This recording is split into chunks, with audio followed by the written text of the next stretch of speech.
नमस्कार, मैं हूं संदीप ओटानी। आप देखना शुरू कर चुके हैं वैभव क्रांति चैनल। इसमें मौजूद हैं हम भारतीय जनता पार्टी के जिला उपाध्यक्ष राजीव कत्यार एडवोकेट के कार्यालय में।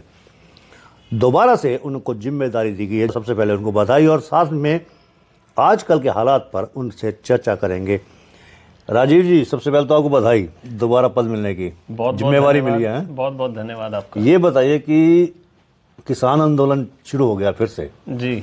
किसान कूच कर रहे हैं दिल्ली की तरफ और आपकी सरकार है कि मानती नहीं। उन पर आंसू गैस के गोले भी छोड़े जा रहे हैं और रबड़ की बॉल हैं या कलर्ड पानी की बौछारें हैं, उससे छिड़काव करके उनको रोका भी जा रहा है और रास्ते बंद कर दिए हैं, बड़ी बड़ी कीलें लगा दी गई हैं। आखिर क्या वजह है कि आपकी सरकार के साथ उनका इतना टकराव क्यों होता जा रहा है? देखिए बोटानी जी, सर्वप्रथम तो मैं आपको बताना चाहता हूँ कि किसान हमारे देश का अन्नदाता है। किसानों की बदौलत ही हमारा पूरा देश है, जो अपनी अन्न की आपूर्ति होती है किसानों के द्वारा और सबका भरण पोषण भी उसी से होता है। तो ये कहना, पहले तो मैं आपकी बात से सहमत नहीं हूँ कि जो आप कह रहे हैं कि आपकी सरकार किसानों से टकराव क्यों होता है, सरकारों का अगर समर्थन नहीं करती है। हमारी सरकार को भली भांति मालूम है कि जब किसान समृद्ध होगा तो ही देश समृद्ध होगा, और इसीलिए हमारी सरकार विभिन्न योजनाएं चलाकर किसानों के उत्थान के लिए पूरी अपनी तरफ से प्रयत्न करती है और कोई कोर कसर नहीं छोड़ती है। जहाँ तक आप बात कर रहे हैं किसान आंदोलन, ये ठीक है कि किसानों की अपनी कुछ समस्याएं हैं और किसानों का जीवन भी बड़ा जटिल होता है, उनको बहुत मेहनत मशक्क़त करनी पड़ती है। लेकिन अगर आप आज देखेंगे भारतीय जनता पार्टी के शासनकाल में पिछले 9.5 वर्ष के दौरान किसानों का जीवन स्तर पहले से ऊंचा ही हुआ है। अगर आप देखें, आज़ादी से लेकर पहले जब कांग्रेस की सरकार देश में हुआ करती थी, कभी भी उन्होंने इतना जो फसलें हैं हमारे देश की जो किसान उगाते हैं, कभी भी उनको इतनी फसलों को समर्थन मूल्य पर नहीं खरीदा जितनी फसलों को भारतीय जनता पार्टी के पिछले 9 वर्ष के शासनकाल में समर्थन मूल्य पर खरीदा गया। अगर आप फसलों का भाव भी देखें, आज जो गेहूं का भाव है, मेरे को ये कहते हुए कोई गुरेज नहीं है कि कांग्रेस के टाइम पे जब कांग्रेस की सरकार हुआ करती थी, जो गेहूं का भाव था आज उससे लगभग डबल का भाव भारतीय जनता पार्टी की सरकार में किसानों की जो फसल गेहूं है डबल भाव पे खरीदी जाती है। और सबसे ज़्यादा फसलें समर्थन मूल्य पर भारतीय जनता पार्टी की सरकार में खरीदी जा रही है। जहाँ तक बात आप लोगों की, किसानों की कर रहे हैं, अगर कुछ किसान दिल्ली भी आए, दिल्ली आने का प्रयत्न भी कर रहे हैं, हमारी सरकार निरंतर ये बात उनको मैसेज भी पहुँचा रही है, चैनलों के माध्यम से भी कहा जा रहा है कि कोई यहाँ पर ना आए। ये कुछ ऐसी पार्टियां भी हैं जो चुनावी वर्ष है 2024, जो अपनी इसमें मैं कहना चाहूँगा जिनकी ज़मीन खिसक चुकी है, जिन पार्टियों की, वो किसानों को झूठा उकसाने की भी कोशिश कर रही है कि जिससे शायद उनकी चुनाव में कुछ गोटियाँ फिट बैठ सकें। लेकिन मैं बताना चाहता हूँ, किसानों के कंधे पर बंदूक रखकर जो ये विपक्ष की पार्टियाँ हैं, जो कांग्रेस पार्टी है जिसका ज़मीनी आधार ख़त्म हो चुका है, उनकी ये साजिश कभी सफल नहीं होगी। किसान भारतीय जनता पार्टी में पूरा विश्वास रखते हैं और अभी आपने देखा भी होगा, अभी तो जो हमारे शीर्ष नेता जो रहे, हमारे किसानों के मसीहा भी थे, चौधरी चरण सिंह जी, उनको भारत रत्न भी दिया गया। तो भारतीय जनता पार्टी तो किसानों का और किसानों के नेताओं का, और जो हमारे ऐसे श्रद्धेय नेता हैं उनका हमेशा सम्मान करती है, और उनका सम्मान बढ़ाने में जो कोई भी अगर कोई कर सकती है प्रयत्न तो हमेशा करती रहती है। लेकिन आप पर भले ये लग रहा है कि आपने कहा किसान ही जो है चौधरी चरण सिंह को भारत रत्न दिया गया है। जी, आप भी तो कह रहे हैं इस बात को कि ये चुनावी वर्ष है। ये आरोप आप पर भी लग रहा है कि चुनावी वर्ष है और भारत रत्न देकर मैं डैमेज कंट्रोल कर रहे हैं, अपने आप को बढ़ा रहे हैं। जैसे जयंत चौधरी को आपने तोड़ लिया, उधर से नीतीश सरकार को आपने अपने पक्ष में कर लिया, तो कई चीज़ें ऐसी आपके खिलाफ होकर आ रही हैं। दूसरी बात है, जिनको आप किसान का अन्नदाता जिनको आप कह रहे हैं जी, उसी अन्नदाता के राह में आप कांटे बिछा रहे हैं, कीलें बड़ी बड़ी लगा रहे हैं। देखिए, मैं आपको बताना चाहता हूँ, ठीक है चुनावी वर्ष है, चुनाव एक सतत प्रक्रिया है। कोई भारतीय जनता पार्टी ने चुनाव शुरू नहीं किए, ये चुनाव तो हमारी लोकतांत्रिक प्रणाली है जिसमें हर 5 वर्ष के बाद चुनाव होते हैं। और जहाँ तक चुनावों की बात है, ये जो भारत रत्न दिया गया है ये कुछ चुनाव से संबंधित नहीं है। उन्होंने ऐसा अर्न किया है, उन्होंने हमारे देश के लोगों का सम्मान और अपने प्रति श्रद्धा अर्जित की है चौधरी चरण सिंह जी ने, तभी उनको भारत रत्न दिया गया है। मैं कहना चाहता हूँ, चुनाव तो पहले भी होते थे, चुनाव तो कांग्रेस के टाइम पे जब कांग्रेस की सरकार थी तब भी चुनाव होते थे, तो कांग्रेस पार्टी ने कभी उनको क्यों भारत रत्न नहीं दिया? चुनाव तो तब भी जीतने के लिए वो दे सकते थे, लेकिन उनकी किसानों के प्रति ना कोई हमदर्दी है, ना उनके नेताओं के प्रति कोई श्रद्धा है।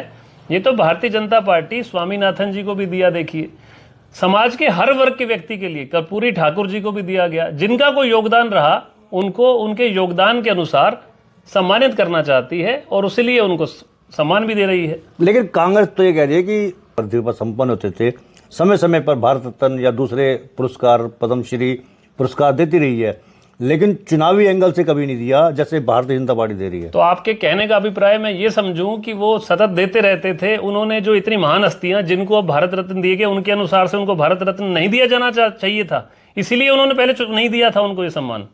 इसलिए आरोप प्रत्यारोप में कुछ नहीं रखा भूटानी जी। मैं आपको एक बात और कहना चाहता हूं, कांग्रेस पार्टी का काम कुछ ना कुछ कहना है। उनकी आधार खिसक चुका है। आज तो राहुल गांधी जी तो कहीं हमारे आराध्य श्री राम जी के बारे में भी बोल रहे हैं, लोग श्री राम का नाम लेते हैं। उनका मानसिक संतुलन खो चुका है कांग्रेस पार्टी के नेताओं का। इसलिए उनका ना कोई जनता के दुखों से, उनके निवारण से कोई सरोकार है, ना उनका देश के किसी मुद्दों से वो है। उनको तो सत्ता लोलुपता है। वो तो येन केन प्राक्रेण सत्ता में आना चाहते हैं, इसीलिए कोई ना कोई मुद्दा बना रहे हैं, अन्यथा इन मुद्दों में कोई सच्चाई नहीं है। अब तो राजा नाहर सिंह को भी भारत रत्न देने की मांग उठ खड़ी हुई है। देखिए, जो राजा नाहर सिंह, बिल्कुल मैं कहना चाहता हूं, हमारे बहुत ही प्रमुख व्यक्ति हैं, प्रमुख। यहाँ पर हमारा पूरा इलाका उनको सम्मान करता है, उनके प्रति श्रद्धा अपना व्यक्त करता है। तो मैं भी मांग करता हूँ राजा नाहर सिंह जी को भी भारत रत्न देना चाहिए। जो मांग उठी है जब सरकार तक पहुँचेगी तो जरूर इस पर वो भी अमल करेगी। अच्छा, अब ये 2024 जो चुनावी वर्ष है उसमें कांग्रेस लगातार मजबूती का प्रदर्शन भी कर रही है। अभी आपने देखा होगा ब्राह्मण धर्मशाला में, पलवल में करण सिंह दलाल ने विधानसभा क्षेत्र का पार्टी कार्यकर्ता सम्मेलन किया। उसके बाद वो फरीदाबाद NIT में गए। अब होडल में भी कांग्रेस का कार्यकर्ता सम्मेलन हुआ। दावा किया जा रहा है कि आने वाली सरकार हुड्डा की होगी। देखिए, ऐसे खोखले दावों से तो मैं कोई सरोकार नहीं रखता।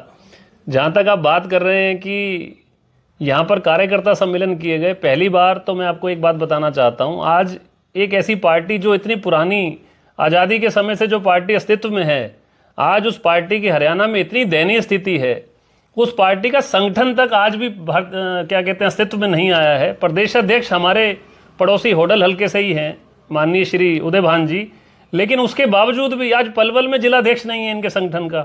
आप कार्यकर्ता सम्मेलन की बात करते हैं, भाड़े की भीड़ इधर उधर से एकत्रित कर लेना, लेकिन अगर लोकतांत्रिक प्रणाली में अगर आप किसी पार्टी को क्या कहते हैं रिप्रेजेंट कर रहे हैं तो कम से कम उस पार्टी का संगठन तो होना जरूरी है। आज तो इस पार्टी का पलवल जिले में तो संगठन ही नहीं है। तो आप ये लगाइए कि पलवल में आने वाले चुनाव में क्या हालत कांग्रेस पार्टी की होने जा रही है, ये सबके सामने बिल्कुल आ जाएगा।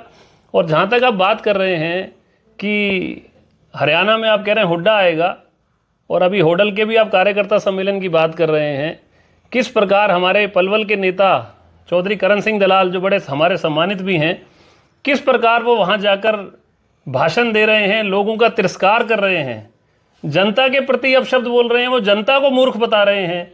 तो मैं तो कहना चाहूँगा, बहुत अशोभनीय टिप्पणियाँ जो वो कर रहे हैं। चुनाव के टाइम आप उनके जीतने की बात करते हैं, अपनी निराशा का जो उदाहरण है वो तो सबके सामने खुद ही प्रदर्शित कर रहे हैं। वो जनता को उलाहना देने के माध्यम से ये कहना चाह रहे हैं, वो उलाहना देते हुए कह रहे हैं कि पलवल और फरीदाबाद की जो जनता है उनकी वजह से भारतीय जनता पार्टी की सरकार बनी। मैं कहना चाहता हूं, वो जो बोल रहे हैं, उन्होंने अपने भाषण में बोला, मैं कहना चाहता हूं, जाने में अनजाने में, ज्ञान से या मूर्खता से हमारी जो पलवल और फरीदाबाद की जनता है उसने भारतीय जनता पार्टी की सरकार बनाई।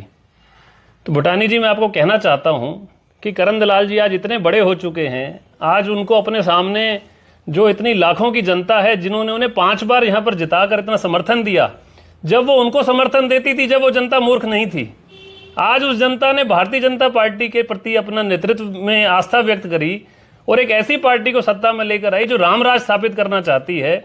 उस पार्टी को अगर उन्होंने अपना समर्थन दिया तो उन्हें मूर्ख लगने लग गए वो लोग। मैं कहना चाहता हूं, उनका बयान बड़ा निंदनीय है और बड़े समझदार व्यक्ति हैं वैसे दलाल साहब, उनको अपने शब्द वापसी लेने चाहिए। राजीव जी, आपके मुंह से लगातार करण सिंह दलाल का जिक्र आ रहा है जी, और जो भारतीय जनता पार्टी के नेता हैं उनके जुबान पर भी और दिल से भी आवाज़ निकल के आती करण सिंह दलाल की। ये दलाल के प्रति डर है आपका क्या?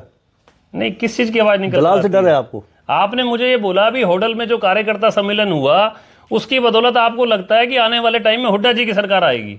मैंने आपको उसका जवाब दिया कि उस कार्यकर्ता सम्मेलन में किस प्रकार के बयान दिए गए।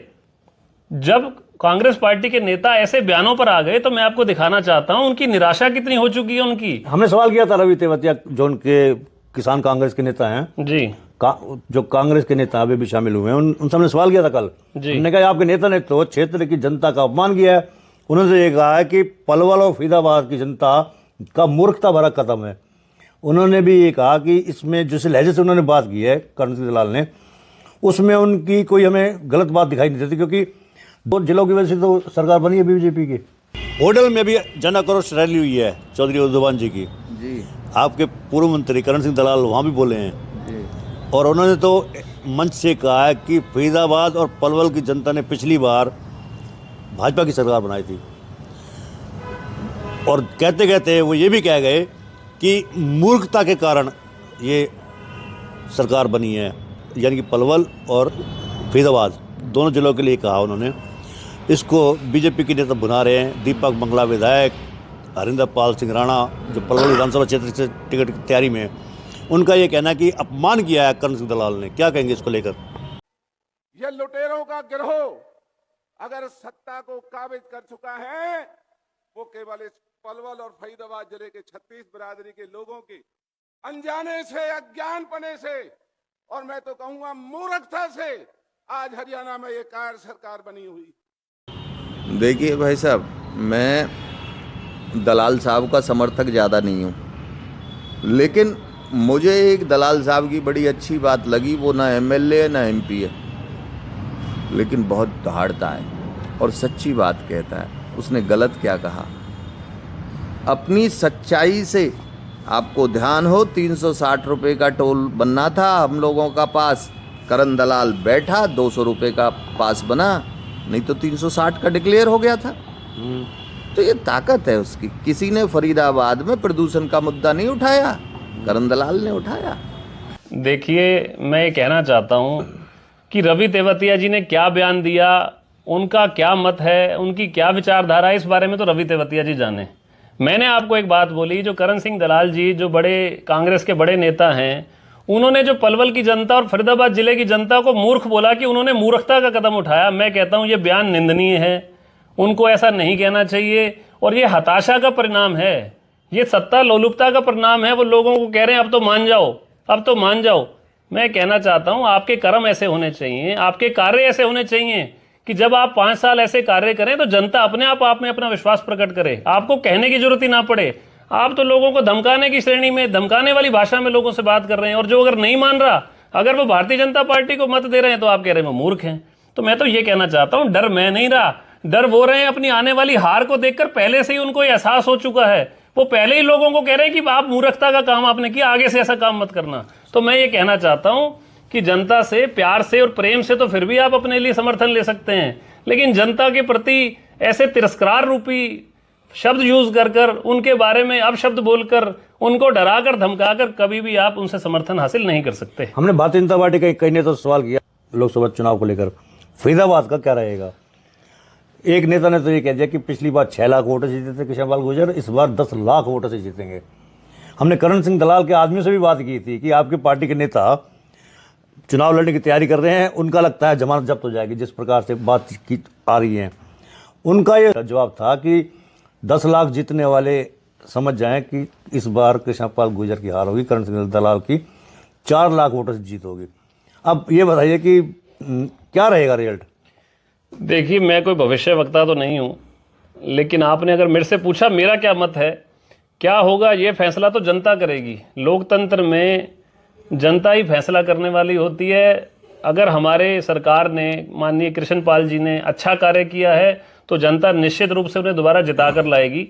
लेकिन अगर आप मेरा मत पूछते हैं तो मैं आपको ज़रूर कहना चाहता हूँ, मेरे अनुसार एक बार पुनः हमारे यहाँ से मैं पार्टी का, भारतीय जनता पार्टी का, दोबारा आपने मेरे को बधाई भी दी कि मैं जिला उपाध्यक्ष बनाया गया, मुझे दायित्व दिया गया, तो मैं भी जगह जगह जाकर लोगों की भावनाएं लेता रहता हूं, लोगों से पूछता रहता हूं।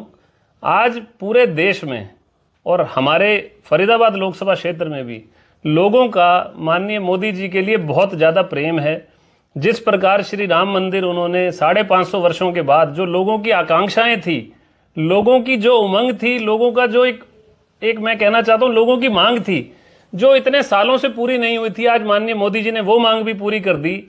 और हमारे श्री राम लल्ला के वहाँ पर प्राण प्रतिष्ठान जो मूर्ति का हुआ, इतना भव्य मंदिर का निर्माण हुआ, तो आज पूरा देश राम में है, पूरा देश भारतीय जनता पार्टी में अपनी आस्था प्रकट करता है। तो मैं आपको कहना चाहता हूँ भारतीय जनता पार्टी के प्रत्याशी कृष्ण पाल जी, मेरे अनुसार कृष्ण पाल जी प्रत्याशी होंगे दोबारा तीसरी बार, और कृष्ण पाल जी भारी बहुमत से दोबारा चुनाव जीतेंगे। कांग्रेस पार्टी का मैं नहीं कहता कौन आएगा, कांग्रेस पार्टी की मैंने अभी लिस्ट देखी थी, कांग्रेस पार्टी में कई लोगों ने आवेदन भी किया हुआ है लोकसभा के लिए। 11 लोगों ने किया हुआ है। 11 लोगों ने आवेदन किया। ऐसे लोगों ने भी आवेदन किया जो कहते थे कि हम टिकट खुद बांटा करते हैं, टिकट तो मैं बांटता हूं बैठकर, उन लोगों ने भी आवेदन किया हुआ है वहां पर टिकट के लिए।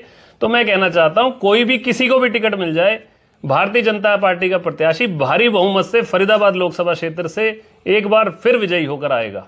साइड में जो आप देख रहे हैं YouTube channel, Facebook page, Instagram और एक्स हैंडल यानी कि ट्विटर हैंडल पूर्ण नाम है, इसको आप लाइक करें, फॉलो करें, कमेंट बॉक्स में जाके प्रतिक्रिया दें, इस लिंक को ज़्यादा से ज़्यादा शेयर भी कर दें। धन्यवाद।